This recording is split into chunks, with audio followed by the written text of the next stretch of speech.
Hi guys, welcome to the NCERT.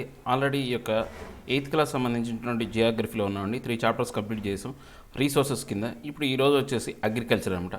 అంటే ఇప్పుడు agriculture అనేది ఏంటి, దీంట్లో రీసోర్సెస్ ఏంటి, ఇది ఇంకో వస్తువుకి ఎలా రీసోర్స్గా మారిపోతుంది అనే అన్ని అంశాలు దీంట్లో అనేది మనం డిస్కస్ చేద్దాం. సో ఇక్కడ స్టార్ట్ చేసేటప్పుడు అయితే గురుప్రీత్, మధు, తర్వాత టీనా అని ఎవరైతే ఉన్నారో ఈ ముగ్గురు పిల్లలు ఒక ఫార్మర్ చూశారనమాట. ఆ ఫార్మర్ను చూసినప్పుడు ఆ ఫార్మర్ ఏం చేస్తున్నాడు అడిగితే అతను ఏదో గోధుమలు పండిస్తున్నా అని చెప్పేసి గోధుమలకు పండించడానికి కొంత ఏదో ఫర్టిలైజర్ అంటే ఇక ఫర్టిలైజర్స్ చల్లారని చెప్పేసి వాళ్ళకి చెప్పాడు. సో గోధుమలు అనేవి రేపు మండీలో అమ్మితే మంచి ఆదాయం వస్తుందని చెప్పారు. సో ఇప్పుడు మనకు ఈ యొక్క ఏదైతే అగ్రికల్చర్ ఏదైతే ఉందో ఈ అగ్రికల్చర్ అనేది ఒక్క పంట పండించడమే కాదు, యానిమల్ హస్బెండరీని మనం యొక్క అగ్రికల్చర్ కిందకే వస్తాం. తర్వాత ఫిషింగ్ అనేది కూడా అగ్రికల్చర్ కిందకే వస్తుంది. సో ఇవన్నీ కూడా అగ్రికల్చర్లోనే ఉంటాయి అన్నమాట. దీంట్లో ప్రైమరీ యాక్టివిటీస్ ఉంటాయి. ప్రైమరీ యాక్టివిటీస్ అంటే ఏంటి, ఈ యొక్క పంట పండించడం ఒకటి. తర్వాత సెకండరీ యాక్టివిటీస్ ఏంటి అంటే పూర్తిగా ఈ యొక్క ప్రాసెస్ చేయడం అనమాట, ఫుడ్ ప్రాసెస్ చేయడం అనమాట. ప్రైమరీ యాక్సెసరీస్ అంటే ఇప్పుడు పండు ఏదైతే ఉందనుకోండి దాన్ని పండించడాన్ని మనం ప్రైమరీ అంటాం.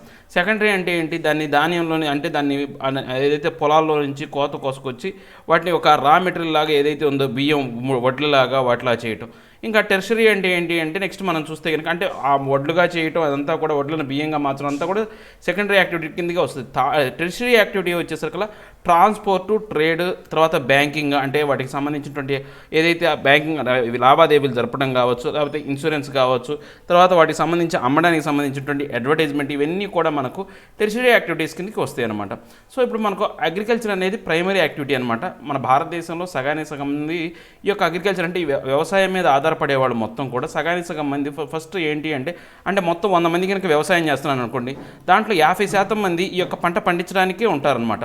మొత్తం మన భారతదేశంలో 3/4 పాపులేషన్ అనేది అగ్రికల్చర్ మీద ఉన్నారు. ఈ 3/4 పాపులేషన్లో 50% అనేవాళ్ళు ఏంటి పంట పండిస్తారు. రిమైనింగ్ 50% ఏం చేస్తారు, నెక్స్ట్ ప్రాసెసింగ్ యాక్టివిటీస్ అనమాట. అంటే ట్రేడింగ్ చేయటం కావచ్చు, లేకపోతే దళారులుగా ఉండటం కావచ్చు, ఇలాంటి ప్రాసెస్ అంతా కూడా జరుగుతూ ఉంటుంది అనమాట. సో ఇప్పుడు మనకు ఈ యొక్క అగ్రికల్చర్ అనేది దేని మీద ఆధారపడుతుంటే టోపోగ్రఫీ మీద, సాయిల్ మీద, క్లైమేట్ మీద, ఇవే మెయిన్ అనమాట అగ్రికల్చర్ యాక్టివిటీకి ప్రధానమైనటువంటి అంశాలు. సో మనకు ఏవైనా పంట పండాలి అంటే అక్కడ టోపోగ్రఫీ ఉండాలి, ఆ యొక్క ఏరియా యొక్క టోపోగ్రఫీ, సాయిల్ నేల ఎలాంటిది అయి ఉండాలా, తర్వాత క్లైమేట్ అనేది ఎలా ఉంటే దాని అనుగుణంగానే పంటలు అనేవి పండుతాయి అనమాట. సో దీని ప్రకారం ఏంటంటే మనకు ఏ పంటలు ఎక్కడెక్కడ పండుతాయి, ఈ యొక్క క్రాప్స్ అనేవి ఎలా ఎగ్జిస్ట్ అవుతాయి అనే దాన్ని మనం ఇప్పుడు ఈ లెసన్ ద్వారా మనం చూద్దాం. నెక్స్ట్ ఏ ప్రాంతాల్లో ఎక్కడెక్కడ పండుతాయి అనేది మనం ఈ లెసన్లో చూద్దాం అనమాట. సో మనకు అగ్రికల్చర్ అంటే ఏంటి అంటే అగ్రి అంటే ఏంటి పంట చూడండి. అగ్రి అంటే ఏంటంటే సైంటిఫిక్ అనమాట, కల్టివేషన్ ఆఫ్ సాయిల్, తర్వాత ఏదైతే ఉందో raising crops, rearing, livestock, వీటన్నిటికి కూడా మనం అగ్రి అంటాం. అగ్రికల్చర్ అది ఒక అగ్రికల్చర్ అంటే పంట పండించే విధానం అనమాట. సెరికల్చర్ అంటే ఏంటి, సిల్క్ వామ్స్ని పండించడం అనమాట. నెక్స్ట్ పీసికల్చర్ అంటే ఏంటి అంటే పూర్తిగా ఏదైతే ఉన్నాయో ట్యాంక్స్, పాండ్స్లో ముఖ్యంగా చేపలు అనేవాటి మనం ఏదైతే ఉన్నాయో మన చిన్న చిన్న ట్యాంకుల్లో లేకపోతే కుంటల్లో అంటారు, కుంటల్లో పాండ్స్లో పండించడాన్ని అది పెంచడాన్ని మనం ఏమంటామంటే ఏదైతే ఫిషికల్చర్ అంటారనమాట. నెక్స్ట్ విటికల్చర్ అంటేనేమో గ్రేప్స్ పండించడం, హార్టికల్చర్ అంటేనేమో వెజిటేబుల్స్, ఫ్లవర్స్, ఫ్రూట్స్, ఈ మూడిటి ఎక్కడైతే ఎవరైతే పండిస్తుంటారో వాటిని దాన్ని హార్టికల్చర్ అంటూ ఉంటాం అనమాట. సో మనకు ఫార్మ్ సిస్టమ్ అనేది మనం ఎలా చూసుకుంటే ఫామ్లో కూడా మనకు డిఫరెంట్ సిస్టమ్స్ అనేవి ఉంటాయి. మనం పూర్తిగా ఫార్మింగ్ చేయాలి అంటే ముఖ్యంగా ఇన్పుట్స్ అనేవి సీడ్స్ ఇవ్వాలా, ఫర్టిలైజర్స్ ఇవ్వాలా, మెషినరీ ఇవ్వాలా, దాంతోపాటు లేబర్ కూడా ఉండాలి. ఈ లేబర్ అనేవాళ్ళు ఉంటే కనుక దాన్ని ఏమంటారు, ఆ యొక్క ఫార్మింగ్కి మనకు ముఖ్యమైనటువంటి యొక్క ఇన్పుట్స్ అనమాట. మనం జనరల్గా మనం ఇచ్చే ఏవైతే ఉన్నాయో, తర్వాత ఎరబుల్ ఫార్మ్స్ అంటే మనం సాగు చేసే నేలలు ఏవైతే ఉన్నాయో సాగు చేసే వాటిని ఎరబుల్ అంటాం. సాగు చేయడానికి మనకి ఏం కావాలా, మిషనరీ అనేది కావాలా, తర్వాత సీడ్స్ అనేవి కావాలా, కెమికల్స్ కావాలి. ఇప్పుడు ప్రస్తుతానికి క్రాప్స్ ఏవైతే ఉందో ఫైనల్ ప్రోడక్ట్, ఇవన్నీ చేయగా వచ్చేది అవుట్పుట్ అనమాట. ఇదంతానేమో ఇన్పుట్ అవుతుంది. ఇదంతా ఈ విధానాన్ని అంతా కూడా ప్రాసెసింగ్ అంటే ప్లౌయింగ్, సోయింగ్ అదంతా ప్రాసెస్ అంటాం. ఇది క్రాప్స్ అంటాం. ఇది ఏంటి మనకు పంట సాగు చేసే విధానం అనమాట. దీంట్లో ఫిజికల్ ఇన్పుట్స్ ఏంటంటే ఏదైతే సూర్యరశ్మి ఉండాలా, రెయిన్ఫాల్ ఉండాలా, టెంపరేచర్, సాయిల్, తర్వాత ఈ స్లోప్, ఇవన్నీ కూడా ఖచ్చితంగా అవసరం అనమాట. దీంట్లో హ్యూమన్ ఇన్పుట్స్ అనేవి ఉంటాయి. అంటే వాడి యొక్క వాడి యొక్క శక్తిని ఏదైతే ఉందో దాని శక్తిని జాగ్రత్తగా ఇస్తాడు. ఆ తర్వాత స్టోరేజ్ ఉంటుంది. లేబర్ అంటే స్టోరేజ్ అంటే ఏంటి, వచ్చిన పంటను దాచిపెట్టడం, లేబర్, మెషినరీ, కెమికల్స్, ఇవన్నీ కూడా మనం ఇందాక ఇక్కడ చెప్పుకున్నాయి. సో ఇవి మనకు ఏవైనా కానీ పంటలో ముఖ్యమైనటువంటి మనకు పండించే అనమాట. సో మనకు ఏవైతే ఉన్నాయో ప్లవింగ్, సోయింగ్, ఇరిగేషన్, తర్వాత ఇరిగేషన్ అంటే ఏంటంటే ఈ యొక్క నీటిని అంటే నీరు ఏదైతే అవసరమైతుందో దాన్ని ఇరిగేషన్ అంటారు, వాటర్ ఫ్లో ఫెసిలిటీని. తర్వాత వీడింగ్, హార్వెస్టింగ్ ఇవన్నీ పెంచడం, తర్వాత హార్వెస్ట్ చేయడం మొత్తం అన్నీ కూడా మనకు అవుట్పుట్ వచ్చేసరికి క్రాప్స్ కావచ్చు, వూల్స్ కావచ్చు, డైరీ, పౌల్ట్రీ ప్రొడక్ట్స్ ఇవన్నీ వస్తాయి అన్నమాట.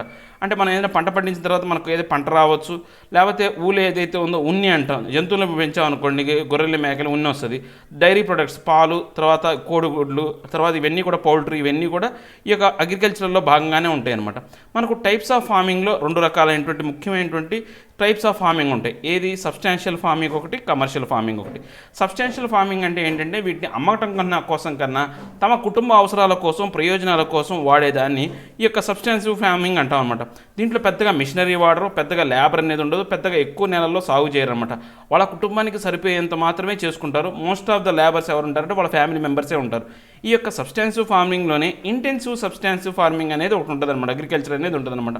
దీంట్లో ఏంటంటే స్మాల్ పార్ట్ ఆఫ్ ల్యాండ్, ఒక చిన్న ల్యాండ్ ఏదైతే ఉందో వాళ్ళ లేబరర్స్ ఎవరైతే ఉన్నారో ఆ చిన్న చిన్న పనిముట్లతో ఆ క్లైమేట్ అనుకూలమైనటువంటి క్లైమేట్లో ఆ పంట పండిస్తుంటారు అనమాట. జనరల్గా రైస్, వీట్, మైజ్ అంటే మనకి ఇంట్లో నిత్యావసరాలు ఏవైతే ఉంటాయో వాటి జనరల్గా పండిస్తూ ఉంటారన్నమాట. ఇవన్నీ కూడా ఏ ప్రాంతాల్లో అంటే ఎక్కువగా మాన్సూన్ రీజియన్, వర్షపాత కాలంతో అంటే వర్షాకాలం ఎప్పుడైతే వస్తుందో, ఏదైతే ఋతుపవనాలు వస్తుంటే, మాన్సూన్ అంటే ఋతుపవనాలు అవి ఎప్పుడు వస్తే అప్పుడు పండిస్తూ ఉంటారన్నమాట. జనరల్గా ఇలాంటి ఫార్మింగ్ అనేది సౌత్ ఏదైతే ఉందో, సౌత్ రీజియన్ కావచ్చు, సౌత్ ఈస్ట్ కావచ్చు, ఈస్ట్ ఏషియాలో ఎక్కువగా ఇలాంటి పంటలు అనేవి పండిస్తూ ఉంటారన్నమాట, ఇంటెన్సివ్ ఫార్మింగ్.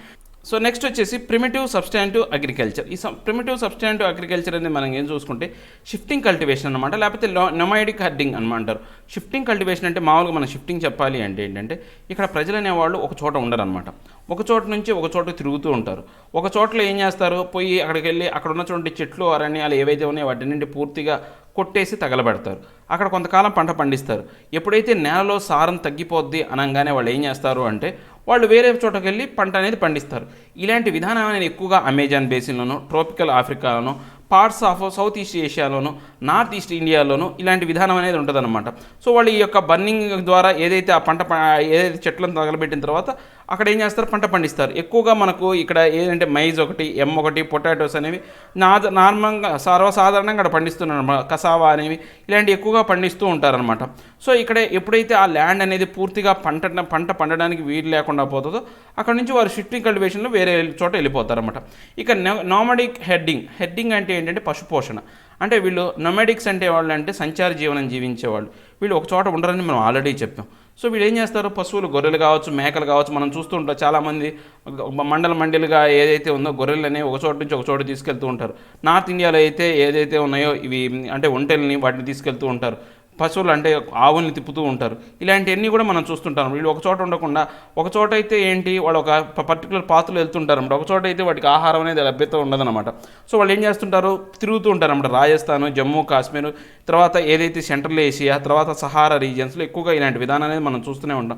ఈవెన్ మన ఆంధ్రప్రదేశ్లో కూడా చాలా చోట్ల మనకు షీప్స్, తర్వాత ఏవైతే ఉన్నాయో క్యామెల్, ఎర్క్ అంటే మన ఆంధ్రప్రదేశ్లో అయితే ఎక్కువగా మేకలు, గొర్రెలు తిరుగుతూ ఉంటాయి అనమాట.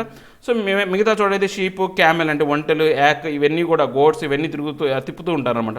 వీటి ద్వారా వీళ్ళకి మిల్క్, మీటు, వూలు, తర్వాత హైట్స్ అనేవి అంటే వాళ్ళు తల దాచుకోవడానికి ఏవైతే ఉన్నాయో అవసరాలు తీర్చే చర్మాలు అవన్నీ కూడా వస్తుంటాయి అనమాట. సో వీటి యొక్క ప్రొడక్ట్స్ అన్నీ కూడా ఎవరైతే ఈ యొక్క హెడ్డర్స్ ఉంటారో అంటే పశుపోషకులు ఎవరైతే ఉంటారో వాళ్ళు తీసుకొని వాళ్ళ ద్వారా వాళ్ళు వ్యవసాయాన్ని అంటే బిజినెస్ చేస్తూ ఉంటారనమాట. నెక్స్ట్ మనకు కమర్షియల్ ఫార్మింగ్. ఇప్పుడు ఆల్రెడీ మనం ఇప్పుడు ఇందాక చెప్పామేంటి, మనకు సబ్స్టాంటివ్ ఫార్మింగ్ అని చెప్పాం. నెక్స్ట్ కమర్షియల్ ఫార్మింగ్ అనేది ఎలా ఉంటుందంటే ఓన్లీ దీన్ని అమ్మడం కోసమే వేస్తారనమాట. అంటే ఎక్కువగా కమర్షియల్గా జరగడం కోసం, వ్యాపారం నిమిత్తం చేస్తుంటారు. కాబట్టి ఈ యొక్క కమర్షియల్ ఫార్మింగ్ అనేది బాగా ఎక్కువగా మన భారతదేశమే కాదు ప్రపంచంలో కల్లా ఎక్కువగా జరుగుతూ ఉంటుంది అనమాట. దీంట్లో ఈ ఫార్మింగ్లో మిక్స్డ్ ఫార్మింగ్ అనేది ఉంటుంది. ఒకే రకమైన చెట్టు అనేది ఉండదన్నమాట. రకరకాలుగా ఏదైతే అవసరం ఉంటుందో అన్ని రకాలైనటువంటి వేస్తారు. వీట్, మైజా ఇవన్నీ కామన్గా పెంచే అనమాట కమర్షియల్ ఫార్మింగ్లో. దాంతోపాటు ఇంకా మనకు చాలా రకాలైనటువంటి పంటలనే ఉన్నాయన్నమాట.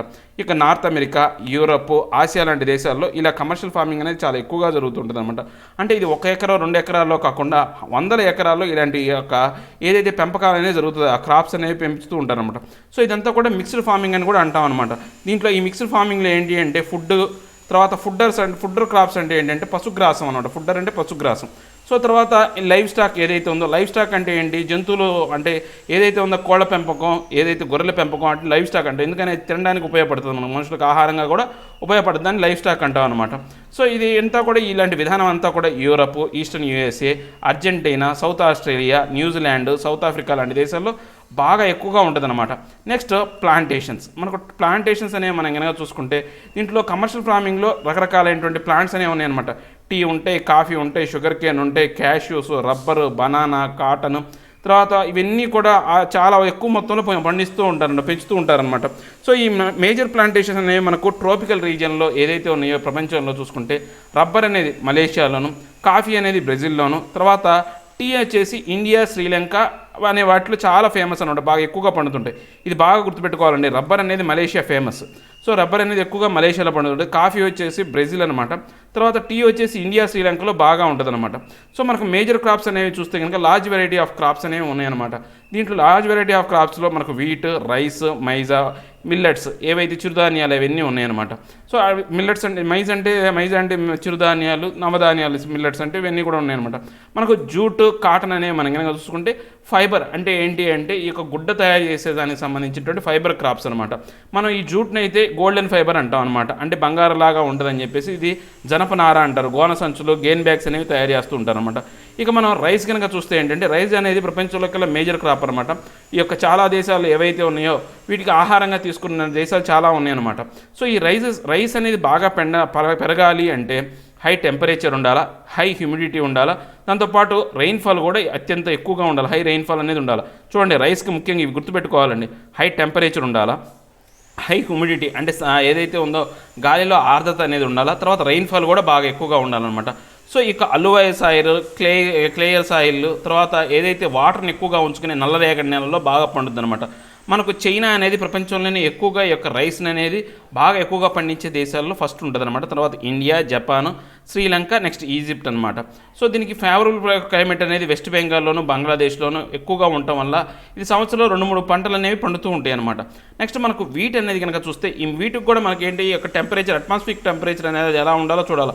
ఇక్కడ ఏంటంటే బాగా హై టెంపరేచర్ ఉండాల్సిన అవసరం లేదు. మోడరేట్ టెంపరేచర్ అంటే ఒక మాదిరిగా ఉండాలి టెంపరేచర్. రెయిన్ఫాల్ అనేది కూడా మనం చూసుకుంటే ఈ యొక్క గ్రోయింగ్ సీజన్లో కూడా ఒక మాదిరిగా ఉండాలన్నమాట. దాంతోపాటు మంచి సన్షైన్ అనేది ఉండాలి, బాగా సూర్యరశ్మి అనేది బాగా పడేటట్టు ఉండాలన్నమాట ఎప్పుడో ఈ పంట పండించేటప్పుడు అనమాట. సో ఇది ఎక్కువగా ఎక్కడంటే USA, Canada, Argentina, Russia, Ukraine, Australia, ఇండియాలో బాగా పండుతుంది అనమాట. సో ఇండియాలో వచ్చేసి మనకు వింటర్ సీజన్లో పడుతుంది, ఎందుకని మోడరేట్ టెంపరేచర్ అనేది మనకు వింటర్లోనే ఉంటుంది అనమాట. నెక్స్ట్ మిల్లెట్స్ అనేవి మనం కనుక చూసుకుంటే ఈ యొక్క పూర్తిగా మనకు ఏది యొక్క ఫర్టైల్ శాండీ సాయిల్, ఇసుక నేలల్లో బాగా పండుతాయి అనమాట. సో దీనికి ఎట్లా ఉండాలి అంటే ఈ క్రాప్ అనేది చాలా వరకు లో రెయిన్ఫాల్ అనేది ఉండాలి, చాలా తక్కువగా ఉండాలి. దాంతోపాటు హై టు మోడరేట్ టెంపరేచర్, ఎక్కువగా కానీ లేకపోతే తక్కువ ఒక మాదిరిగా కానీ టెంపరేచర్ అని ఉండాలి. ఒకవేళ మోడరేట్ టెంపరేచర్ ఉందనుకోండి ఎడిక్వేట్ రెయిన్ఫాల్ అనేది ఉండాలి, దానికి అనుగుణమైనటువంటి రెయిన్ఫాల్ ఉండాలి. నెక్స్ట్ జావరు, బజ్రా, రాగి అవి కూడా మన భారతదేశంలో బాగా పండుతాయి అనమాట. సో వీటివి కాకుండా ఇంకా ఏంటంటే అదర్ కంట్రీస్ ఎవరంటే నైజీరియా ఒకటి, చైనా ఒకటి, నిగర్ ఒకటి, ఈ దేశాలు అనేవి కూడా ఈ యొక్క ఏవైతే ఈ యొక్క రాగి వీటిని పండిస్తూ ఉంటాయి అనమాట. నెక్స్ట్ మైజా అంటే మొక్కజొన్న అనేది మనం కనుక చూసుకుంటే ఈ మొక్కజొన్న కూడా మోడరేట్ టెంపరేచర్ అనేది ఉండాలి. రెయిన్ఫాల్ అనేది దాంతోపాటు బాగా మోడరేట్ రెయిన్ఫాల్, మోడరేట్ టెంపరేచర్ ఉండాలి. సన్షైన్ మాత్రం బాగా ఎక్కువగా ఉండాలి, సూర్యరశ్మి బాగా పడేటట్టు ఉండాలి, ఎక్కువగా ఎండ అనేది తగులుతూ ఉండాలన్నమాట. సో దీంతోపాటు ఈ యొక్క ఫర్టైల్ ల్యాండ్స్ అనేవి ఎప్పుడు కూడా నీళ్ళు అనేది ఒక చోట స్థిరంగా ఉండకూడదు అనమాట, డ్రైన్ అవుతూ ఉండాలి. అలాంటి ఫర్టైల్ ల్యాండ్స్లోనే పండుతాయి అనమాట. సో మనకి ఈ యొక్క మొక్కజొన్న అనేది ఎక్కువగా అమెరికాలోను, బ్రెజిల్లోను, చైనా, రష్యా, కెనడా, ఇండియా, మెక్సికోలో బాగా పండుతుంది అనమాట. నెక్స్ట్ కాటన్ కనుక చూసుకుంటే దీనికి హై టెంపరేచర్ కావాలి. ఇప్పుడు చూడండి కాటన్, రైస్కి హై టెంపరేచర్ కావాలి, మిగతా అన్నిటికీ కూడా మోడరేట్ టెంపరేచర్. కాటన్కి హై టెంపరేచర్ కావాలా, తర్వాత లైట్ రెయిన్ఫాల్ అనేది చాలా తక్కువ వర్షపాతం అనేది ఉండాలి. మనం చూస్తే కనుక 2 అంటే 4 days అంటే మనం మొత్తం కనుక సంవత్సరంలో 200 నుంచి 200 ఏదైతే ఒక 4 days అంటే 4 డే ఫ్రీ అంటే ఏంటంటే ఏదైతే ఉందో ఈ యొక్క ఎండ బాగా తగిలే రోజులు అనేవి అవసరం అనమాట ఈ యొక్క పంట పండాలి అంటే. సో ఇక్కడ ఇది ఎక్కడ బాగా పండుద్ది అంటే బ్లాక్ సాయిల్, అంటే ఇప్పుడు మనకు రైస్కి దీనికి ఒకటే క్వాలిటీస్ అనమాట. అలువాయిల్ సాయిల్లో, బ్లాక్ సాయిల్లో బాగా పండుద్ది అనమాట. China, USA, India, Pakistan, Brazil, Egypt లాంటి దేశాల్లో ఈ ఎక్కువగా ఉంటుంది అనమాట. ఏది ఈ యొక్క కాటన్ అనేది బాగా పండిస్తూ ఉంటారనమాట. సో ఈ యొక్క రా మెటీరియల్ అనేది కాటన్ టెక్స్టైల్ ఇండస్ట్రీలో చాలా వరకు ప్రభావవంతంగా ఉంటుంది. మనం ఆల్రెడీ ఇంతకుముందు క్లాసులో చెప్పుకున్నాం. ఈజిప్ట్లోనే ది బెస్ట్ కాటన్ అనేది మనకు దొరుకుతుంది. కాటన్లో ఉత్తమమైన కాటన్ ఎక్కడి నుంచి వస్తుందంటే ఈజిప్ట్ నుంచి వస్తుంది అనమాట. నెక్స్ట్ జూట్ అంటే మనం ఆల్రెడీ ఈ యొక్క జనపనార అని చెప్పాం. మనం ఏదైతే ఉందో గోన్ బ్యాగ్స్ మనం తయారు చేయడానికి అంటాం. ఆల్రెడీ దీని గురించి చెప్పాం, ఇది గోల్డెన్ ఫైబర్ అంటామని చెప్పాం. సో దీని యొక్క చూసుకుంటే అల్లు ఆయిల్ సాయిల్ ఉండాలా, దీనికి హై టెంపరేచర్ ఉండాలి, ఇది కూడా సేమ్ రైస్ లాగానే.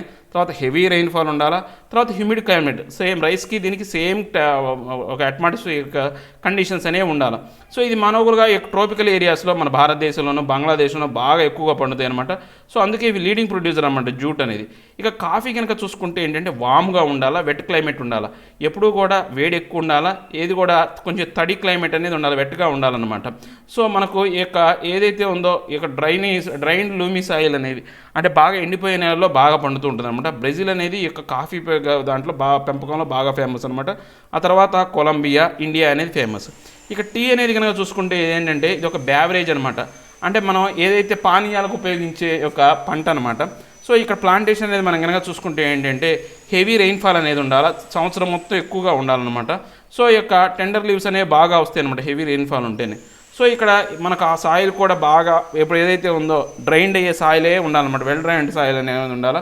సో మనకి ఈ లేబర్ అనే వాళ్ళు కూడా చాలా వరకు ఎక్కువగా ఉపయోగపడుతుంది అవసరం అనమాట ఈ యొక్క లీవ్స్ అనేవి పెంచడానికి. సో మనకు బాగా ఈ యొక్క టీ పండేది ఎక్కడంటే కెన్యా, ఇండియా, చైనా, శ్రీలంక, ఇవన్నీ బెస్ట్ క్వాలిటీ ఆఫ్ టీ అనేది మన ప్రపంచంలో రిలీజ్ చేస్తూ ఉంటాయి అనమాట. సో మనకు అగ్రికల్చర్ డెవలప్మెంట్ అనేది మనం కనుక చూస్తే అగ్రికల్చర్ డెవలప్మెంట్ అంటే ఏం లేదండి. సో రోజు రోజుకి జనాభా పెరిగిపోతుంది, ఆ జనాభాకు అనుకూలంగా ఈ యొక్క అగ్రికల్చర్ కూడా బాగా అభివృద్ధి చెందాలి.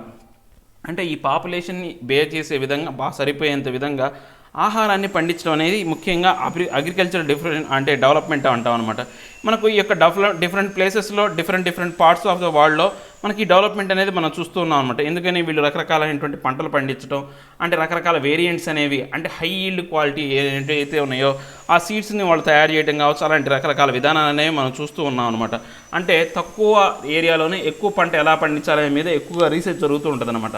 యుఎస్ఏ, కెనడా, ఆస్ట్రేలియా లాంటి ఈ యొక్క ఏదైతే ఉందో ఈ యొక్క ఎక్కువగా వ్యవసాయం అనేది బాగా ఎక్కువగా జరుగుతుంది అనమాట. మనం ఇప్పుడు ఈ యొక్క లెసన్లో ఒక 2 దేశాలు కంపేర్ చేద్దాం, మన భారతదేశంలోను తర్వాత ఏది యుఎస్ఏలోను యొక్క అంటే వ్యవసాయం అనేది ఎలా ఉందో కంపేర్ చేద్దాం. మన ఇండియాలో కనుక మనం చూసుకుంటే ఏదైతే ఉందో ఉత్తరప్రదేశ్లోని ఆదిలాబాద్లోని గజీపూర్ అనే ఏరియాలో ఒక 1.5 హెక్టార్స్ కలిగినటువంటి ఒక ల్యాండ్ ఓనర్ ఎవరైతే ఉన్నాడో అతని పంట విధానం చూస్తే కనుక అది నార్మల్గానే ఉంది. అతను ఎలాగా పశువుల్ని లేకపోతే ట్రాక్టర్ అద్దెకి తెచ్చుకోవడం లేకపోతే ఈ యొక్క పాత విధానాలనే అవలంబిస్తూ ఉంటాడనమాట. సో అతను పండే పంట ఆ యొక్క ఏరియాలో కూడా మనం చూస్తూ ఉంటే కనుక అతను పెట్టుబడి కావచ్చు, ఈ యొక్క హై వీల్డ్ వేరియంట్ ఏవైతే ఉన్నాయో సీడ్స్ అనేవి తెచ్చి ఈ యొక్క పంట పండిస్తూ ఉంటాడనమాట. పండించిన దాన్ని మండీస్లో ఆయన అమ్ముతూ చేస్తూ ఉంటాడనమాట. కానీ యుఎస్ లాంటి దేశాల్లో ఒక్కొక్క రైతుకి దగ్గర 250 హెక్టార్లు, మనకు 1.5 హెక్టార్స్ ఉంటేనే చాలా ఎక్కువ మనకు. కానీ అక్కడ 250 హెక్టార్ల ఒకటే రైతుకు ఉంటాయి అనమాట. వాళ్ళు అక్కడ నుంచి 300 హెక్టార్లు ఇంకా ఎక్కువ ఉన్న వాళ్ళు కూడా చాలా ఎక్కువ మంది ఉంటారు. సో వాళ్ళు అక్కడ ఆ పొలంలోనే ఇల్లు కట్టుకొని పండిస్తూ ఉంటారనమాట. వాళ్ళు ఏంటంటే మంచి విత్తనాలు వేస్తూ ఉంటారు. తర్వాత వాళ్ళకి కంప్యూటర్ సిస్టమ్ అనేది ఉంటుంది వాళ్ళ దాంట్లో. ఆ కంప్యూటర్ అనేది ఎప్పుడూ కూడా వాళ్ళ యొక్క దానికి ఇంటర్నెట్ సిస్టమ్ కనెక్ట్ అయి ఉంటుంది అనమాట. దాని ప్రకారం వాళ్ళ యొక్క సాయిల్ శాంపిల్స్ అనేవి ఆ యొక్క ఏదైతే అగ్రికల్చర్ డిపార్ట్మెంట్ పంపిస్తే వాళ్ళు ఆ సాయిల్లో ఏవైతే పోషకాహార లోపాలు ఉన్నాయో వాళ్ళు చెక్ చేసి పంపిస్తూ ఉంటారనమాట. ఆ యొక్క ఫర్టిలిటీని పెంచడం కోసం చేస్తూ ఉంటారనమాట. సో వీళ్ళు ఇక్కడ ఏంటంటే ఒక బిజినెస్ లాగా వ్యవసాయం అనేది యూఎస్లో మనం చేయడం అనేది మనం చూస్తూ ఉంటాం, గమనిస్తూ ఉంటాం అనమాట. సో యూఎస్లో కూడా బిజినెస్ మ్యాన్ ఎలా అయితే వర్క్ చేస్తారో అలా పీసెంట్ ఫార్మర్స్ అనేవాళ్ళు ఉంటారనమాట. సో ఇక మనం ఇంతటితో అయిపోయిందండి లెసన్. ఈ లాస్ట్ సెషన్ ఏంటంటే క్వశ్చన్స్ చూద్దాం. Answer the following questions. What is agriculture? Agriculture అంటే ఏంటి? మనకు ఏదైతే ఉందో గ్రోయింగ్ ప్లాంట్స్, తర్వాత ఏదైతే హెడ్డింగ్ యానిమల్స్, తర్వాత పౌల్ట్రీ, ఇవన్నీ కూడా మనకు అగ్రికల్చర్ కిందకే వస్తాయి. Name the factor influencing the agriculture. మనం ఆల్రెడీ చెప్పుకున్నాం, ట్రోపోగ్రఫీ, క్లైమేట్, తర్వాత సాయిల్. ఈ 3 అనేది ముఖ్యంగా మనల్ని ప్రభావితం చేస్తూ ఉంటాయి అగ్రికల్చర్కి. What is shifting cultivation? What are the disadvantages? Shifting agriculture అంటే ఏంటి? ఒక చోట ఉన్నటువంటి చెట్లను కొట్టేసి వాటిని తగలబెట్టి ఆ తర్వాత అక్కడ ఆ యొక్క నేలలో పండించినంత కాలం పండించి ఆ నేల సారం పోగానే పక్కకి వెళ్ళిపోవడం అనమాట. దీనివల్ల ఏమవుతుందంటే మనకు డీఫారెస్టేషన్ అనేది ఎక్కువ జరుగుతుంది. అదే ముఖ్యమైనటువంటి disadvantage. What is plantation agriculture? Plantation agriculture అంటే ఏం లేదండి, మొక్కల్ని మనం ఏం చేస్తాం, కాఫీ తోటలు, టీ తోటలు ఏంటంటే ఒకసారి ప్లాంట్ వేసాం అనుకోండి, ఇవి ఎక్కువ కాలం మనకు వస్తూనే ఉంటాయి అనమాట, మామిడి తోటలు లాంటివి. Name the fibre crops and name the climate conditions required for their growth. Climate condition ఇప్పుడు మనకు ఫైబర్ క్రాప్స్ వచ్చేసి కాటన్ ఒకటి, జూట్ ఒకటి, ఈ 2 మనకు ఫైబర్ క్రాప్స్ అంటాం. వీటి క్లైమేట్ కావాలంటే హై టెంపరేచర్ ఉండాలా, తర్వాత హై టెంపరేచర్ ఉండాలా, హై రెయిన్ఫాల్ అనేది ఉండాలా, తర్వాత హై హ్యూమిడిటీ అనేది కూడా ఉండాలి, ఏదైతే ఉందో ఆర్ద్రత కూడా ఎక్కువగా ఉండాలన్నమాట. ఇవన్నీ కనుక ఉంటే కనుక ఇక్కడ బాగా పండుతుంది. రైస్కి వీటికి ఒకటే అని చెప్పాం. Tick the correct answers. Horticultural means growing the fruits and vegetables. Fruits, flowers and వెజిటేబుల్స్ని మనం హార్టికల్చర్ అంటాం. Golden fibre is jute. Leading producer of coffee వచ్చేసి Brazil. Give reasons. In India agriculture is a primary activity. ఎందుకైంది agriculture అనేది primary activity అనేది ఎక్కువైంది? ఎందుకంటే మనం ఎక్కువగా టెక్నాలజీ అనేది వాడడం మన భారతదేశంలో. ఏదైతే మనం పాత విధానం ప్రిమిటివ్ అగ్రికల్చర్ ఏదైతే విధానం ఉందో దాన్నే మనం అవలంబిస్తూ ఉంటాం అనమాట. Different crops are grown in different regions. ఎందుకు different crops are grown in different regions అంటే it is depending upon the topography, soil, climate. So అందుకోసమే మనం ఈ యొక్క ఏవైతే మారే కొద్దీ ఆ యొక్క డిఫరెన్స్ కూడా మారుతూ ఉంటుంది అనమాట. Distinguish between the following primary activities, tertiary activities. Primary activities వచ్చేసి అగ్రికల్చర్ అనేది మనకు ప్రైమరీ యాక్టివిటీస్ అండి. టెరిషరీ యాక్టివిటీస్ వచ్చేసరికి సర్వీసెస్ అనేవి ఉంటాయి అనమాట. Subsistence farming, intensive farming. దీంట్లో మనం డిఫరెన్స్ కింద చూస్తే సబ్సిస్టెన్స్ ఫార్మింగ్ అంటే ఏంటంటే మనం తక్కువగా ఎంతవరకు అయితే అవసరమైతే మన కుటుంబానికి వరకే ఉపయోగించుకొని మనం సబ్సిస్టెన్స్ ఫార్మింగ్ అంటాం. ఇంటెన్సివ్ ఫార్మింగ్ అంటే కమర్షియల్ ఫార్మింగ్ అనమాట. అంటే ఎక్కువ మందికి మనం అమ్మకానికి ఉపయోగించేదాన్ని కమర్షియల్ ఫార్మింగ్ అంటాం. సో ఇదండి ఈ యొక్క 8th క్లాస్ సంబంధించినటువంటి 4th చాప్టర్. 8th క్లాస్ సంబంధించినటువంటి జియోగ్రఫీ సంబంధించినటువంటి 4th చాప్టర్. నా ఎక్స్ప్లెనేషన్ మీకు నచ్చే ఉంటుంది అనుకుంటున్నాను. నచ్చితే లైక్ చేయండి, షేర్ చేయండి. మీరు ఏదైనా చెప్పాలి అనుకుంటే కింద కామెంట్ రూపంలో తెలియజేయండి. ఇంకా సబ్స్క్రైబ్ అవ్వని ఎవరైనా ఉంటే సబ్స్క్రైబ్ అవ్వండి. Thank you very much.